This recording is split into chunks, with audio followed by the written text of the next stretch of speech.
پہچانا جاتا ہے ایسے لوگوں کو؟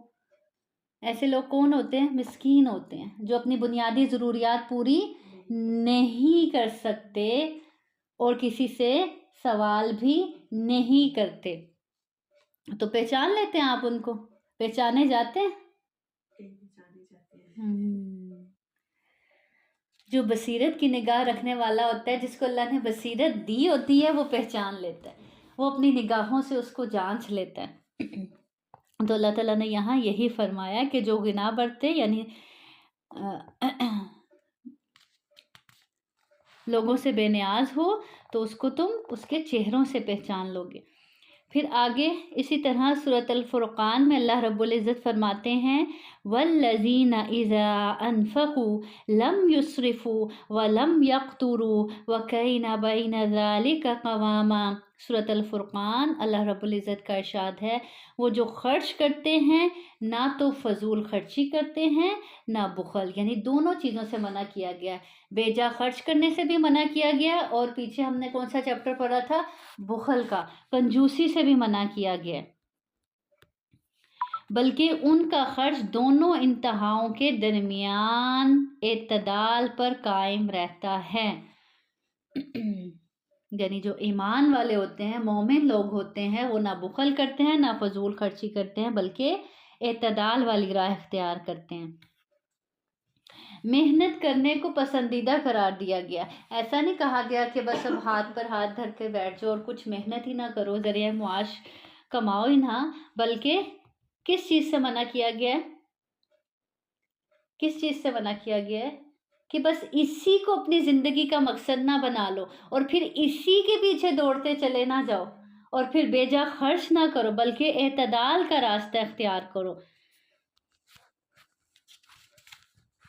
پہلی حدیث عن ابی ہریرہ عن النبی صلی اللہ علیہ وسلم قال لیس الغنى عن کثرة الارض ولكن الغنى غنی النفس. رواہ البخاری. سیدنا ابو ہریرہ رضی اللہ عنہ سے روایت ہے کہ نبی کریم صلی اللہ علیہ وسلم نے فرمایا تو انگری یہ نہیں ہے کہ سامان زیادہ ہو، بلکہ امیری یہ ہے کہ دل غنی ہو. غنا یہ نہیں ہے کہ انسان کے پاس بہت زیادہ مال و دولت ہے، بہت زیادہ ساز و سامان ہے، بلکہ اصل امیری کیا ہے؟ نبی کریم صلی اللہ علیہ وسلم نے فرمایا اصل امیری تو کیا ہے؟ دل کا غنا ہے. چاہے آپ کے پاس لاکھوں کروڑوں کی جائیدادیں ہوں، لیکن آپ کا دل غنی نہیں ہے تو اس کروڑوں کی جائیدادوں کا کیا فائدہ؟ اور دل کا غنا کیا ہوتا ہے؟ کیسا ہوتا ہے جو دل غنی ہوتا ہے؟ جس کے اندر لالچ نہیں ہوتی، ہرس نہیں ہوتی، جس کے اندر اطمینان ہوتا ہے. اس کے پاس کوئی چھن جانے کا کوئی خوف نہیں ہوتا. پھر اب اس کے پاس کوئی چھن جانے کا خوف نہیں ہے تو وہ اللہ کے راستے میں خوب خرچ کرتا ہے، بخل نہیں کر سکتا وہ انسان. اسی طرح ہرس نہیں ہے تو بھاگتا بھی نہیں ہے دنیا کے پیچھے اتنا. اور جو اللہ نے اس کو دی ہوئی ہیں نعمتیں، اس پر راضی اور خوش ہے، شکر ادا کرتا ہے اپنے رب کا. تو ہم سوچیں کیا ہم اس حدیث پر پورے اترتے ہیں؟ کیا میرا دل غنی ہے؟ ہم سب اپنے آپ سے پوچھیں کیا میرا دل غنی ہے؟ کیسے پتہ چلے گا؟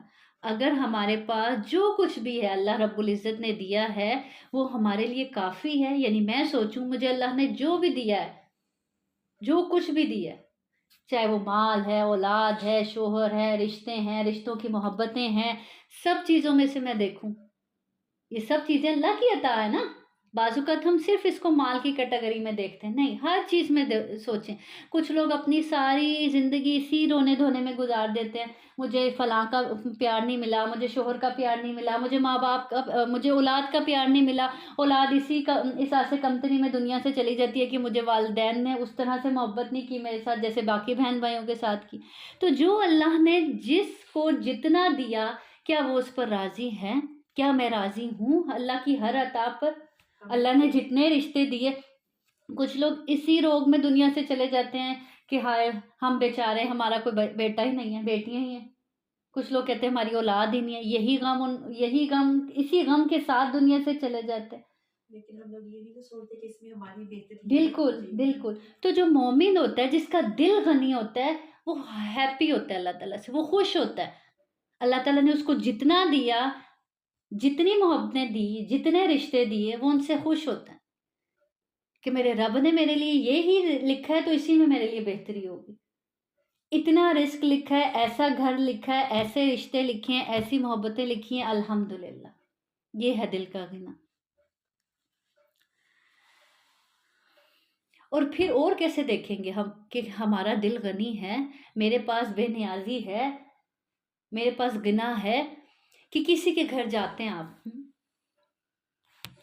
اور جا کر دیکھیں، ہاں اس کا گھر کتنا پیارا ہے، میرے پاس بھی ایسا گھر ہوتا، میں اب ایسا ہی گھر لوں گی. میں کسی کی گاڑی میں بیٹھے، اچھا ہماری بھی ایسی ہونی چاہیے، اب میں ایسی گاڑی لوں گی. تو اس کا مطلب ہے ہمارے پاس دل کا غنا نہیں ہے. حسد بھی نہیں کرنی چاہیے. اور پھر اس سے ہی اگلا سٹیپ حسد آ جاتا ہے نا. بے نیاز، آپ کو فرق ہی نہ پڑے، آپ کسی کے گھر گئے ہیں، کسی کی گاڑی میں بیٹھے، کسی کی مال و دولت دیکھیے، کسی کے بچے دیکھیے، آپ بے نیاز ہیں. آپ جو اللہ نے آپ کو نعمتیں دی ہیں، آپ اس پر راضی ہیں، خوش ہیں. ہاں مزید بہتری، جیسے اولاد کو نیک ہر والدین کی تمنا ہوتی ہے، تو اس کے لیے وہ اپنے رب سے دعا کرتا ہے، لوگوں کی طرف دیکھ کے حسرتیں نہیں کرتا، یا یہ کہ یہ نہیں کہتا اچھا میں بھی یہ لے لوں، یا میرا اسٹینڈرڈ بھی یہی ہونا چاہیے.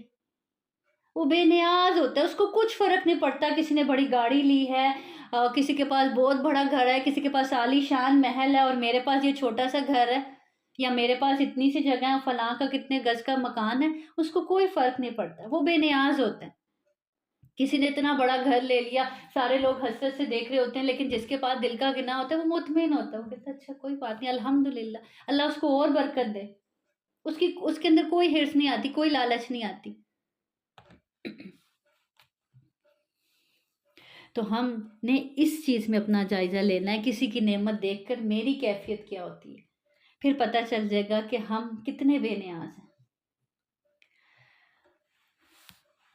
اگلی حدیث عن ابی ہریرہ عن النبی صلی اللہ علیہ وسلم قال ان اللہ تعالی یقول یا ابن آدم تفرغ لعبادتی املا صدرک غنا واسد فقرک وان لا تفعل ملأت یدیک شغلا ولم اسد فقرک. رواه الترمذی. سیدنا ابو ہریرہ رضی اللہ عنہ سے روایت ہے کہ نبی کریم صلی اللہ علیہ وسلم نے فرمایا، اللہ تعالیٰ فرماتے ہیں. ایسی حدیث کو کون سی حدیث کہتے ہیں؟ جس حدیث میں نبی کریم صلی اللہ علیہ وسلم فرما رہے ہوں اور پھر وہ آگے سے فرمائیں کہ اللہ تعالیٰ ایسے فرماتے ہیں. حدیث قدسی. شاباش. اللہ تعالیٰ فرماتے ہیں اے ابن آدم تو میری عبادت کے لیے فارغ ہو جا. یہ بہت خوبصورت حدیث ہے اور بہت سمجھنے والی حدیث ہے.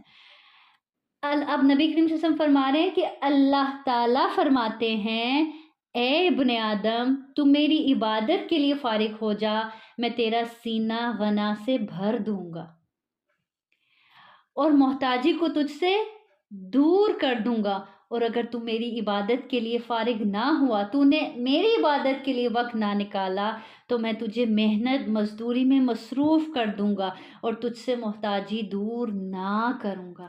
آج شاید یہی معاملہ ہے ہمارے ساتھ. ایسے ہی ہے نا کہ اللہ تعالیٰ نے تو کہا تم میری عبادت کے لیے اپنے آپ کو فارغ کرو، میں تمہارے سینے کو غنا سے بھر دوں گا. یہ نہیں کہ غنا کی نعمت دے دوں گا، بھر دوں گا تمہارے سینے کو غنا سے، تمہیں لوگوں سے، دنیا والوں سے، دنیا سے بے نیاز کر دوں گا.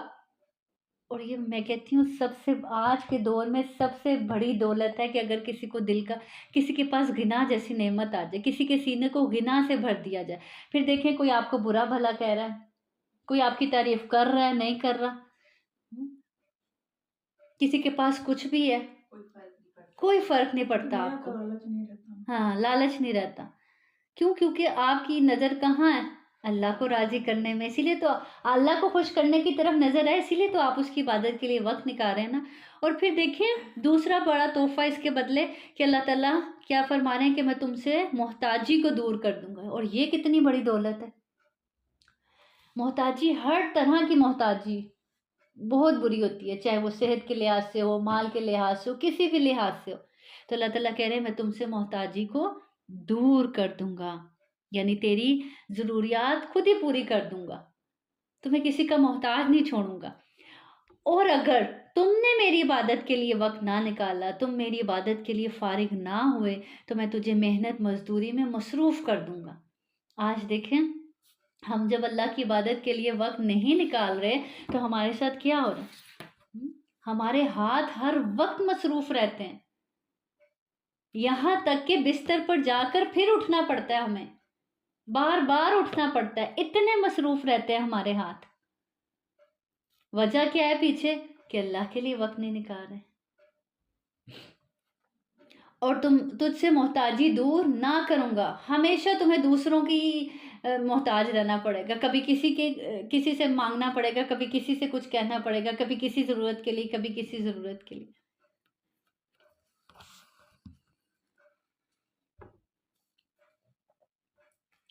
اسی طرح آپ سے نے فرمایا تم ہرگز نہیں مر سکتے جب تک اپنے حصے کا رزق حاصل نہ کر لو۔ ایک حدیث میں آتا ہے کہ نبی کریم صلی اللہ علیہ وسلم نے فرمایا تم ہرگز اس وقت تک دنیا سے جا ہی نہیں سکتے، مر ہی نہیں سکتے، جب تک کہ اللہ نے جتنا تمہارے مقدر میں لکھ دیا ہے رزق، جتنی نعمتیں لکھ دی ہیں ان کو حاصل نہ کر لو۔ یہ حدیث پڑھ کر تو کوئی وجہ رہتی نہیں دنیا کے پیچھے بھاگنے کی، کہ وہ ملنا ہی ملنا ہے جو قسمت میں لکھا ہے، وہ موت سے پہلے مل کے ہی رہے گا، اور جو نہیں ملنا وہ ملنا ہی نہیں ہے، چاہے اس کو حاصل کرنے کی حرص تمہیں موت کے دروازے پہ کیوں نہ لا کے کھڑا کرتے۔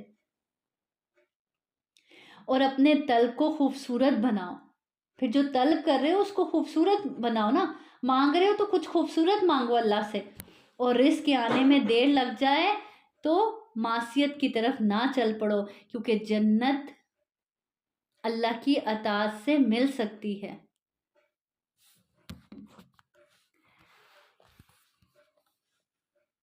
تو نظر کہاں ہونی چاہیے، توجہ کہاں ہونی چاہیے؟ اللہ کو راضی کرنے کے لیے، اللہ کی عبادت کی طرف، اللہ کی خوشنودی حاصل کرنے کی طرف۔ اب دیکھیں ورنہ بہت سے ایسے لوگ ہیں جو بازار میں بھی ہوتے ہیں لیکن ان کا دل کہاں ہوتا ہے؟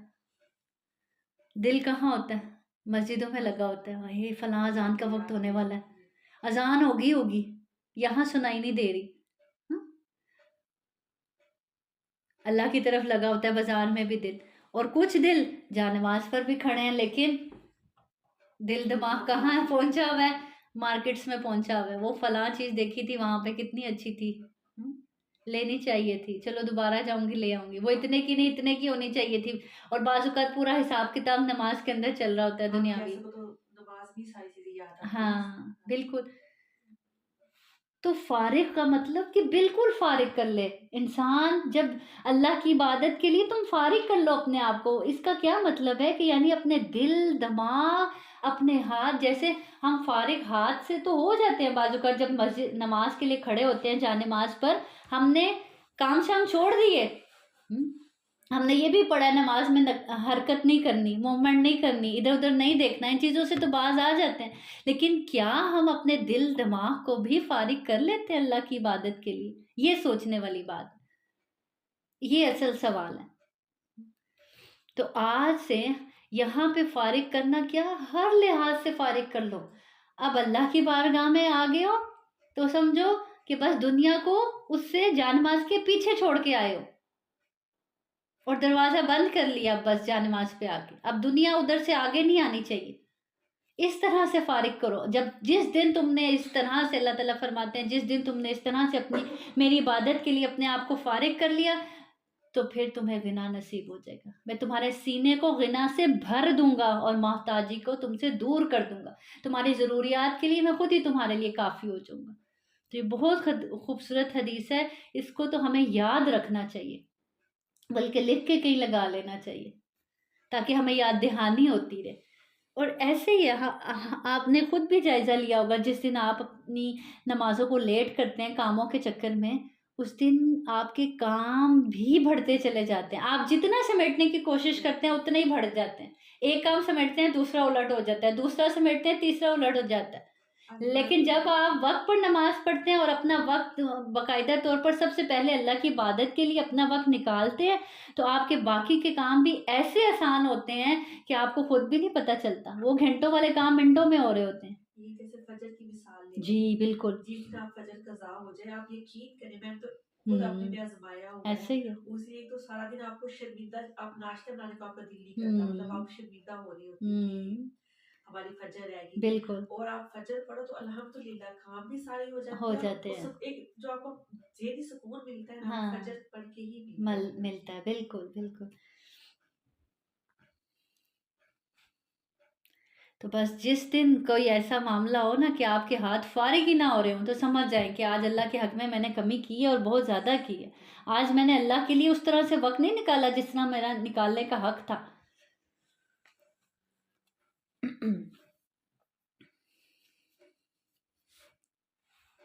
تو جو فرائض کی ادائیگی میں کوتاہی کرتا ہے نا تو اس کو دنیا میں بھی سزا مل جاتی ہے۔ اس حدیث سے تو یہی پتہ چل رہا ہے نا کہ اس کو دنیا سے بھی سزا مل رہی ہے، کیوں؟ کیونکہ اللہ تعالیٰ کہہ رہے ہیں کہ پھر اس کے ہاتھ مصروف ہی رہیں گے، وہ ہر وقت مزدوری کرتا رہے گا، پھر بھی محتاج رہے گا، ہر وقت کما کے محنت مشقت کر کے بھی ہاتھ کیا رہیں گے؟ خالی رہیں گے۔ آج اکثر لوگ کہتے ہیں کیا کریں، اتنی محنت کرتے ہیں لیکن پھر بھی خالی ہاتھ ہیں۔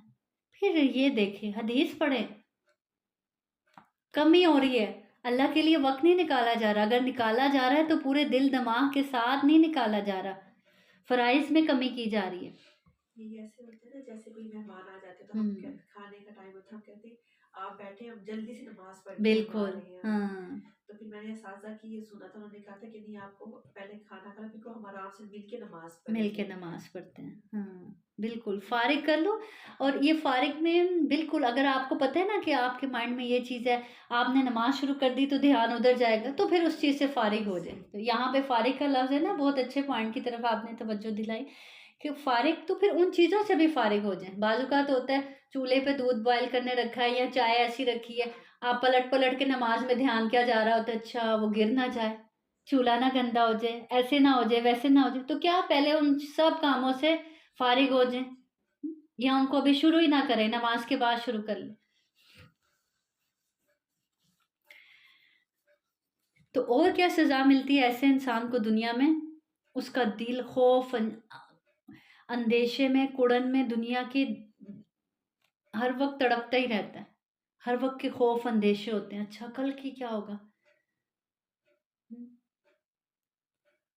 اور وہ وہاں پہنچ گیا، اس کا سٹیٹس وہاں چلا گیا، میں ابھی یہیں بیٹھا ہوں، یہی جلن کڑن، بے سکونی،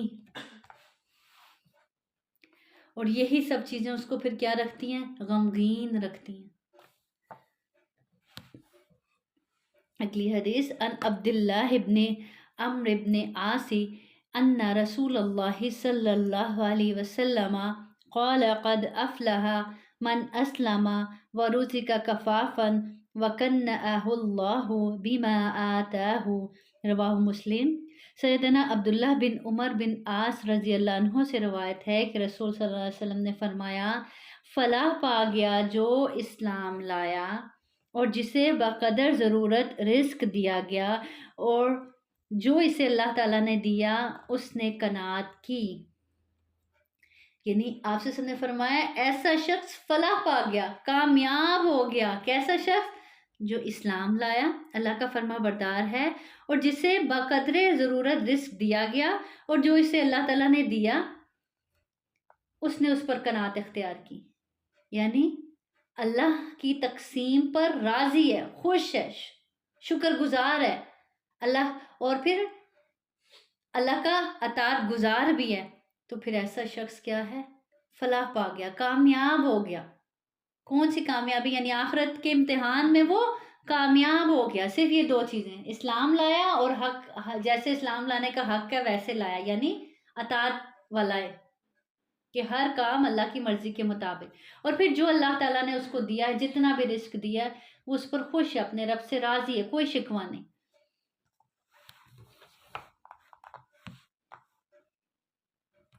تو یہ سوال ہم نے آج سے بار بار اپنے آپ سے کرنا ہے، کیا میں اللہ کی عطا پر راضی ہوں؟ اللہ نے جو مجھے دیا ہے میں اس کی تقسیم پر خوش ہوں، اس کی شکر گزار ہوں۔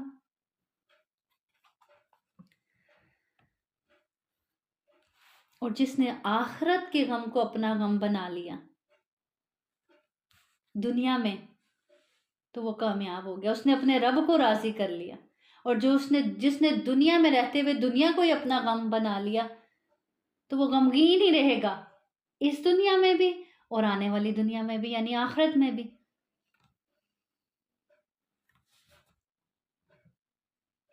اور جس نے آخرت کو اپنا غم بنا لیا، پھر اللہ تعالیٰ اس سے راضی ہو جاتا ہے اور اس کو راضی کر بھی دیتا ہے، اس کو مطمئن کر دیتا ہے اس کے دل کو۔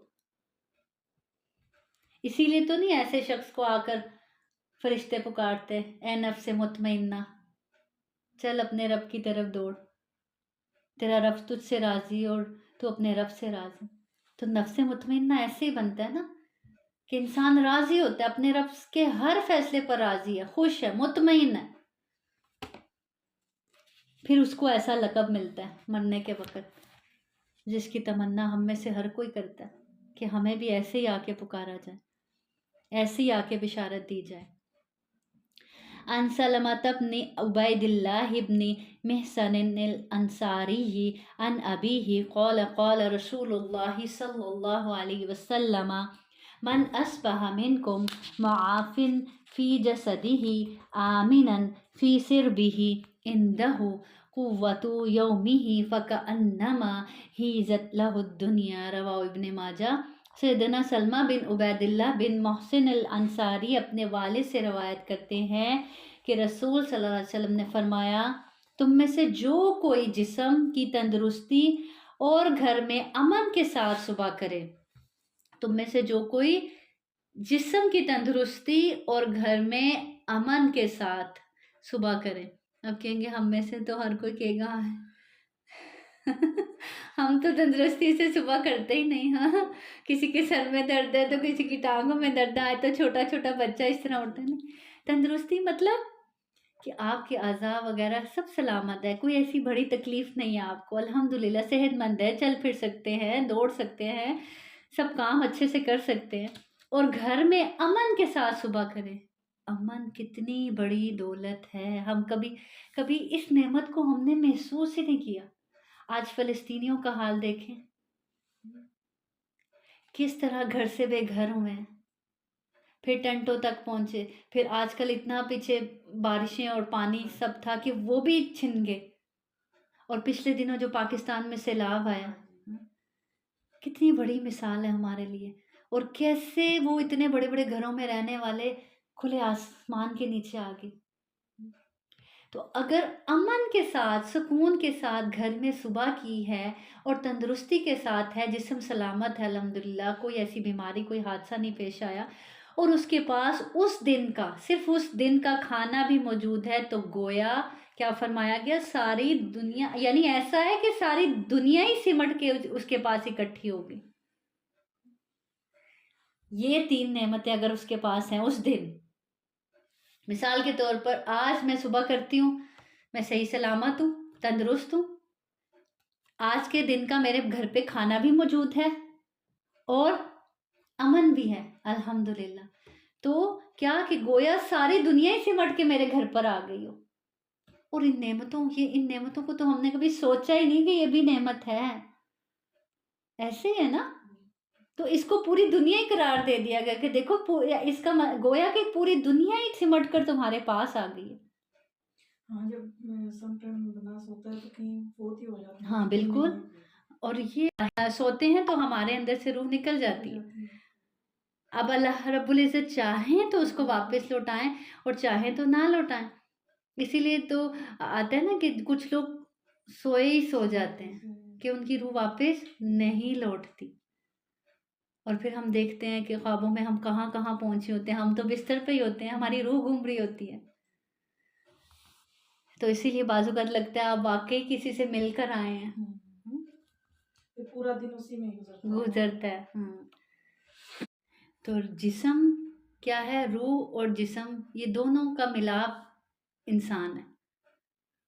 تو اگر جسم کے اندر سے روح نکل جاتی ہے تو انسان کیا ہے، ختم، کچھ بھی نہیں۔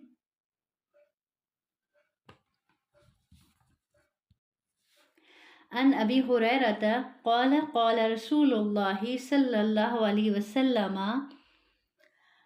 انظروا الى من هو اسفل منكم ولا تنظروا الى من هو فوقكم فانه اشدر ان لا تزدروا نعمت اللہ علیکم۔ سیدنا ابو ہریرہ رضی اللہ عنہ سے روایت ہے کہ رسول صلی اللہ علیہ وسلم نے فرمایا، ایسے لوگوں کی طرف دیکھو جو دنیا کے مال و اسباب کے لحاظ سے تم سے کمتر ہوں، یعنی کن لوگوں کی طرف دیکھو جو تم سے کمتر ہوں، اور ان کی طرف نہ دیکھو جو تم سے بڑھ کر ہوں۔ اس طرح زیادہ لائق ہے کہ تم اللہ کی ان نعمتوں کی ناقدری نہ کرو جو اس کی طرف سے تم پر ہوئی ہیں، یعنی ہمیشہ اپنے سے نیچے والے کی طرف دیکھو۔ اگر کوئی بیماری ہے تب بھی، کوئی تکلیف ہے تب بھی اپنے سے زیادہ نیچے والے کی طرف دیکھو، جو اپنے سے زیادہ بیمار ہے، جو اپنے سے زیادہ تکلیف میں ہے۔ تو اس طرح کیا ہوگا کہ جو پاس موجود نعمتیں ہیں ان کی قدر آئے گی۔ اور ہم کیا کرتے ہیں؟ جو پاس نہیں ہے اس کی قدر نہیں ہوتی، اور دوسروں کے ہاں، ہم اپنے سے اوپر والے کی طرف دیکھتے ہیں ہر معاملے میں، تو ہمیشہ اپنے سے نیچے والے کی طرف دیکھا جائے۔ اور نعمت کی حفاظت بھی کیسے ہو سکتی ہے؟ شکر، شاباش۔ اللہ تعالیٰ قرآن میں فرماتے ہیں نا، لَإِن شَكَرْتُمْ لَأَزِيدَنَّكُمْ، اگر تم شکر ادا کرو گے تو میں تمہیں اور زیادہ دوں گا۔ وَلَئِن كَفَرْتُمْ إِنَّ عَذَابِي لَشَدِيدٌ، اور اگر تم میری ناشکری کرو گے تو پھر میرا عذاب بھی شدید ہے۔ اور پھر وہ عذاب کیا ہے کہ اللہ تعالیٰ پاس موجود نعمتیں بھی کیا کر لیتے ہیں؟ پھر چھین لیتے ہیں، اگر ان کی ناقدری کی جائے، ان کا شکر نہ ادا کیا جائے۔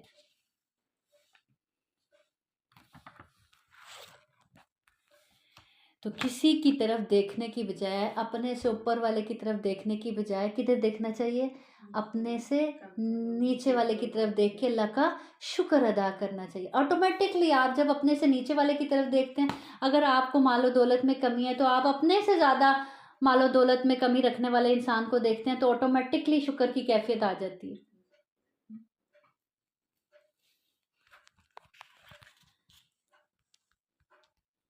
اور دوسری چیز کیا؟ اپنے سے اوپر والے کی طرف نہیں دیکھنا اور اللہ سے اللہ کا فضل مانگنا۔ وہ جو دعا ہے نا، یہ بہت ہی خوبصورت دعا ہے جو حضرت موسیٰ علیہ السلام کی دعا ہے، جو حضرت موسیٰ علیہ السلام نے کی تھی۔ وہ کیا دعا تھی؟ یاد ہے کسی کو؟ ربی انی لما انزلت الی من خیر فقیر، کہ اللہ تعالیٰ میری طرف تو آپ جو بھی بھلائی نازل کریں، میں تو ہر بھلائی کا ہی محتاج ہوں۔ تو مومن کیسا ہوتا ہے؟ اپنے رب کے آگے فقیر بن جاتا ہے، اپنے رب کے آگے فقیر بن کے مانگتا ہے کہ اللہ تعالیٰ میرے پاس تو جو کچھ ہے تیرا ہی دیا ہوا ہے اور تجھ ہی سے چاہیے، میں تو محتاج ہوں، تیری طرف سے آنے والی ہر نعمت کا ہی محتاج ہوں، مجھے تو ہر نعمت ہی تجھ سے چاہیے۔ لیکن وہ لوگوں سے بے نیاز ہوتا ہے، لوگوں کے پاس جو کچھ ہے اس سے اس کو کوئی فرق نہیں پڑتا، نہ اس کی نظر ہوتی ہے لوگوں کے مال و دولت پر۔ اور ہاں، اپنے سے نیچے والے کی طرف دیکھ کر وہ شکر ادا کرتا ہے اپنے رب کا۔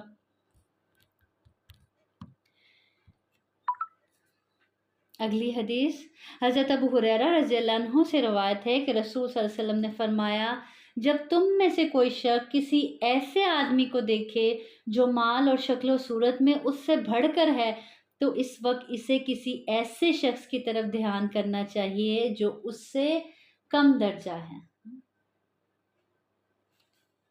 ہمیشہ کب دل اطمینان میں آئے گا؟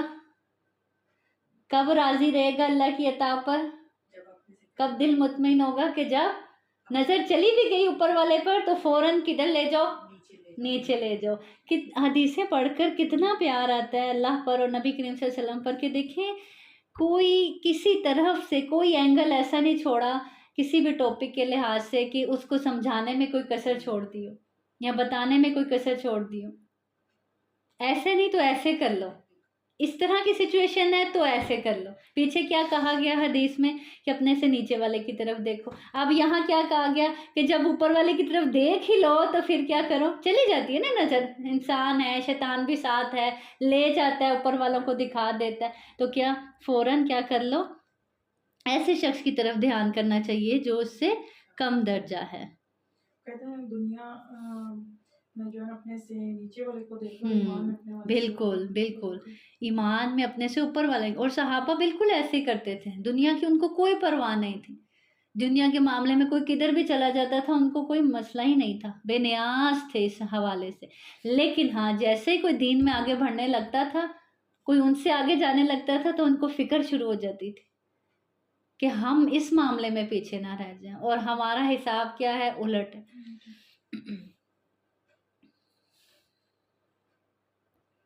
اگلی حدیث ہے سیدنا ابو سعید خدری رضی اللہ عنہ سے روایت ہے کہ انصار کے چند لوگوں نے رسول صلی اللہ علیہ وسلم سے کچھ مانگا تو آپ صلی اللہ علیہ وسلم نے ان کو دیا.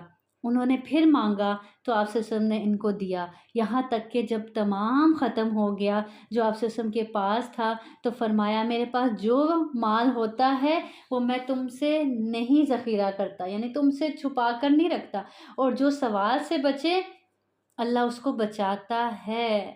جو لوگوں سے مانگنے سے بچتا ہے, دوسروں سے سوال کرنا نہیں پسند کرتا, اپنے آپ کو روکتا ہے, تو اللہ اس کو بچا لیتا ہے. اللہ اس کو دوسروں کے در پہ پھر جانے کی نوبت آنے ہی نہیں دیتا. بعض لوگ ہوتے ہیں نا, کہتے ہیں کہ اللہ ہمیں کسی سے مانگنا نہ پڑے, اور پھر واقعی ان کو کسی سے مانگنا نہیں پڑتا, کسی کے آگے ہاتھ نہیں پھیلانے پڑتے. اور جو اپنے دل کو بے پرواہ رکھے, کس سے بے پرواہ رکھے؟ دنیا سے. شاباش. جو اپنے دل کو بے پرواہ رکھے اللہ اس کو بے پرواہ کر دیتے ہیں. جو دنیا سے بے پرواہ ہو جائے, دنیا داری سے بے پرواہ ہو جائے, اللہ اس کو پھر بے پرواہ کر دیتے ہیں. کیسے؟ اللہ اس کے دل کو غنا سے بھر دیتے ہیں, اس کے دل کو اطمینان دے دیتے ہیں. اور جو کوئی صبر کی عادت ڈالے اللہ اس کے لیے صبر آسان کر دیتے ہیں. اور کوئی عطا صبر سے زیادہ بہتر اور کشادگی والی نہیں. یعنی کوئی بھی عطا, یعنی اللہ کی طرف سے بہت سی عطائیں ہیں نا جو ہمیں تک پہنچتی ہیں. اچھا اخلاق بھی کیا ہے, اللہ کی عطا ہے. مال و دولت کیا ہے, اللہ کی عطا ہے. امن تندرستی ہر چیز کیا ہے, رزق کیا ہے, اللہ کی عطا ہے. اس میں سے جو سب سے بہترین عطا ہے وہ کیا ہے کہ کسی کو صبر کی توفیق مل جائے. اور پھر اگر دیکھیں جو انسان مال کو حرص سے لیتا ہے نا, لالچ سے, اس میں کوئی برکت نہیں ہوتی. اور جو مال انسان کو بغیر حرص کے حاصل ہو جاتا ہے اس میں بڑی برکت ہوتی ہے, اور وہ جاتا بھی نہیں ہاتھ سے جلدی. اور ایسا مال جو حرص سے حاصل کیا جاتا ہے اور بخل سے پھر اس کو چھپا چھپا کر رکھا جاتا ہے, وہ بہت جلدی چلا جاتا ہے.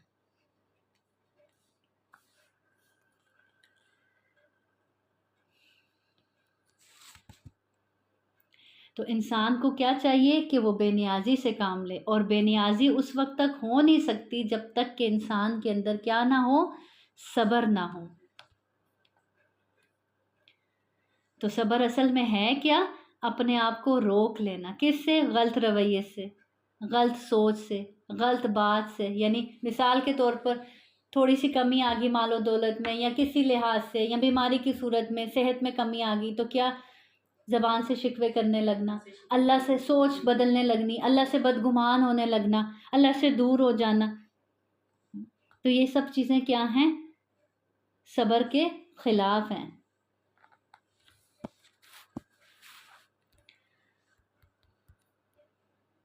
اسی طرح ایک اور حدیث میں بھی آتا ہے, آپ سے وسلم نے فرمایا مومن کا شرف اور بلندی رات کی نماز میں ہے.